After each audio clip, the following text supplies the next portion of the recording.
And with that, right, I'm going to move to the next question, which was actually given to us, which is actually what is the considerations, right, when buying a resale flat with a low lease? So, if you go to the next slide, I want to share with you. Yes, correct. This slide.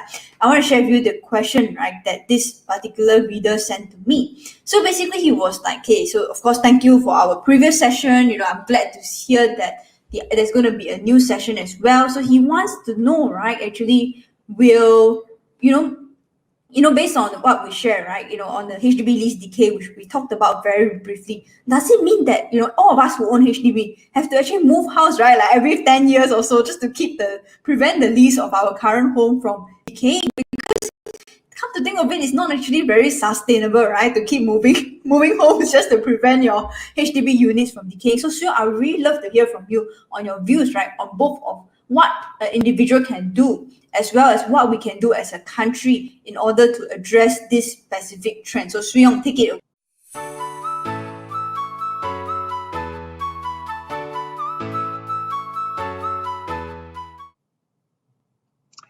Okay, my short list of answers are here.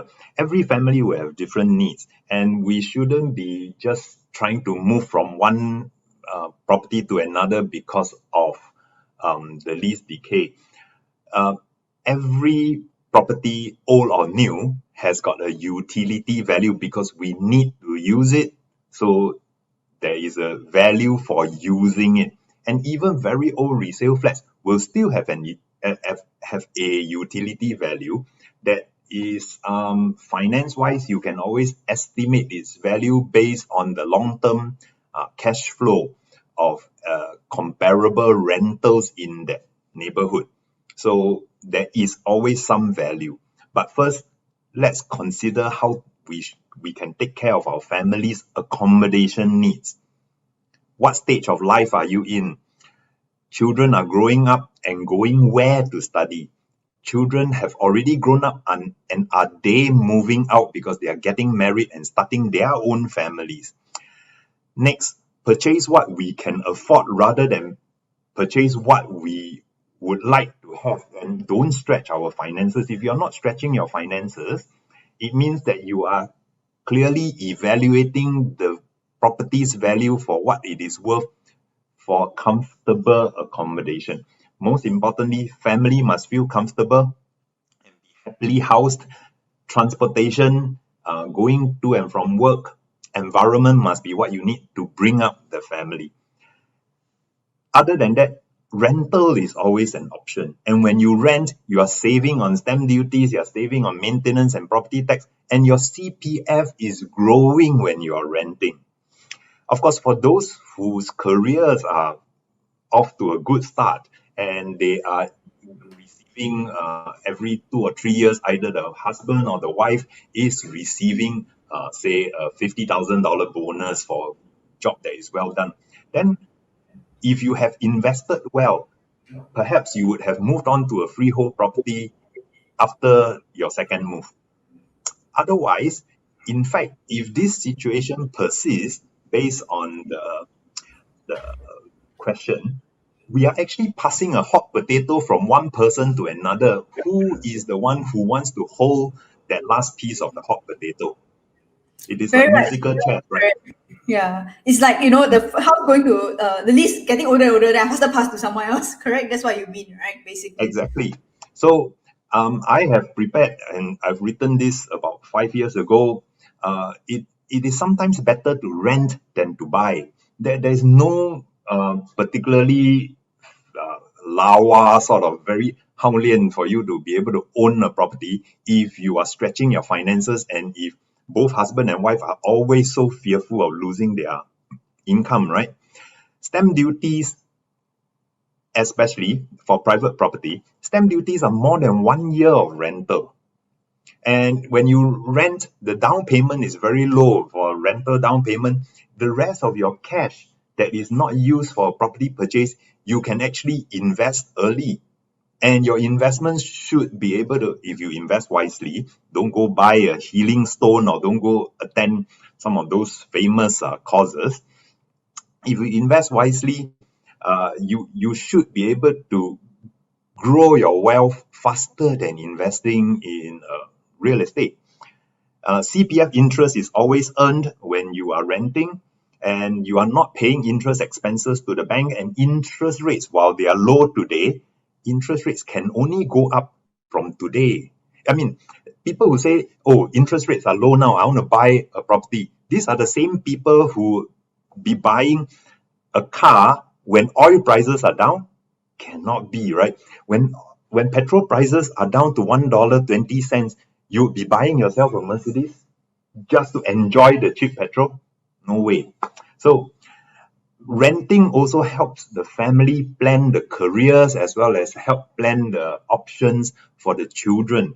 If your child is doing exceptionally well in university or in polytechnic, your child has aspirations to continue with master's degree or PhD, are you too handcuffed to your home loan to say you might have to come out to work rather than go for your Harvard PhD? So that's something that I always want people to keep in mind. Think about your children as well. Okay. In the interest of time, because we've still got one more topic to go, so perhaps you want to pick the second winner. Yes, but before I want to pick the second winner, Yong, I just want to kind of highlight one of the questions to you because I think it is very, very important. So basically, Simon here, he was watching us from Facebook Live. So hello, Simon. He actually reads that 99 years lease is okay, right? So Vinay, which is one of your friend, I believe, actually commented that it's okay. She actually bought and stayed in a 99-year lease rental. So do you want to weigh in on that as well? Yes, 99 years lease is still okay. It just depends on your entry price and your entry timing. I'm okay to purchase a HDB flat that is left with 50 years because I'm 50 now. I won't be able to live to 100 years. So if I were to buy a HDB flat that is 50 years and I can make my finances work over the next, I'm expecting to live another 30 years, right? If I'm able to make my finances work for the next 30 years, so I calculate the utility value of this property. I calculate what I need for the next 30 years as I go into my retirement. And then I will try to give myself what is a fair price that I can enter this old property at. Private property is the same. Without keeping a greedy mindset of saying that, old 99-year private condominium will definitely go for en bloc. Let's not think about the en bloc part. But what is the value of this 99-year property given that it is only left with 50 years? For example, one or two of the old HUDC type properties, they are left with 50 years. What is the value of using it for my next 30 years of my life? There will be depreciation. What is the depreciation that I'm willing to take? So no different from some of the very expensive $1 million flats. If I'm a downgrader, I used to stay in, let's say I used to stay in a landed property. Now I'm 60 years old, I'm a downgrader, I sell my landed property for $3 million. I use 1 million of it to buy a very high floor new HDB at $1 million. And since I'm already 60, I'm expected to say live another 25 years. I have that $1 million, I have got my other 2 million, which is going to be feeding me and allowing me to enjoy my retirement. And even if this $1 million HDB flat were to depreciate over the next 25 years, it depreciates by $400,000. So that in 25 years' time, it is only worth $600,000. If it works out for me, I'm fine. I'm not overstretched. I'm not owing the bank any money. I still got my flexibility. I can take care of my health and my medical expenses. Go for it. So it's not really that I'm against 99-year property at all. So Yong, thanks for addressing this. So with that, I'm just going to send you another question before we actually announce the winners, right? So basically, right, there's this gentleman who actually asked this question, basically called Jeff. So Jeff is actually watching us from YouTube, right? So hello, Jeff. Thanks so much for submitting a question. So he's asking you basically, Yong, do you find the current HDB resale market actually overheated, right? Because you're showing us all those graphs just now, and will it like cool down over the next few years? And actually, this is very relevant also because I think earlier on someone actually asked about, another question. Right? I think this person who's dialing in from Facebook, Shao Chong, is actually asking, does it mean that condos, HDBs, they are no longer like good investments and stuff like that? So would you like to quickly address that as well? Okay, Jeff's question first. The resale market actually isn't exactly overheated. It is overheated because of the very new, recently MOP resale flats. And the reason is because they are newer and they are transacting in higher volumes. See the blue bar? The newer ones are transacting in higher volume, which is this category, despite the fact that you have got a lot more of the older ones.